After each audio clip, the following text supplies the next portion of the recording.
Il-wasla bla qiegħda ta' dajjes kummerċjali qed titrasforma l-Blue Lagoon f'Kemuna minn riserva naturali ikonika għal nassa ta' turiżmu ffullata, storbjuża u maħmuġa. U fid-dawn ta' dan kollu, il-Gvern għadu qed jirrifjuta li jippubblika l-istudju dwar kemm tiflaħ nies Kemuna. Dan intqal mill-Moviment Graffiti li qed jitlob il-projbizzjoni ta' dajjes ta' turisti kbar li jżuru Kemuna, kif dawn huma l-kawża ewlenija ta' kajos fi Blue Lagoon. Fejn żvelaw li minkejja l-pompa kollha tal-Ministru tat-Turiżmu Ian Burge rigward is-sistema l-ġdida tiegħu.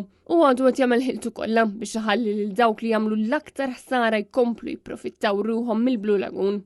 Ta' kuljum dawn id-dajjes ta' turisti kbar qed jiġbdu lejhom eluf ta' turisti u l-impatt ambjentali huwa enormi. Mhux hekk biss iżda wara nofsinhar ħadd ma jkun jista' jgawdi s-żona hekk kif fi kwalunkwe ħin aktar minn 10 dajjes kbar jistgħu jkunu irmiġġati fil-Blue Lagoon. Kull waħda tiflaħ iżomm mijiet ta' persuni. Fis-qarrija l-Moviment Graffiti spjega li għal ħafna familji iżjarat annwali lejn il-Blue Lagoon kienu appuntament li jistennew ta' kull sajf. Iżda llum ir-residenti ta' Malta u Għawdex lanqas biss jikkunsidraw li jmorru hemm. Ftit ta' xhurien l-Gvern kien għamel tentattiv biex jilimita n-numru ta' turisti permezz ta' sistema ġdida ta' biljetti li ma' sistema jidher li mhux qed taħdem hekk kif mijiet ta' turisti għadhom jinżlu f'din iż-żona. Għalhekk il-Moviment Graffiti mill-ġdid qed jagħmel pressjoni fuq il-bastimenti l-kbar li waslu t-turisti tal-Massa għax dawn mhux posthom f'riserva naturali.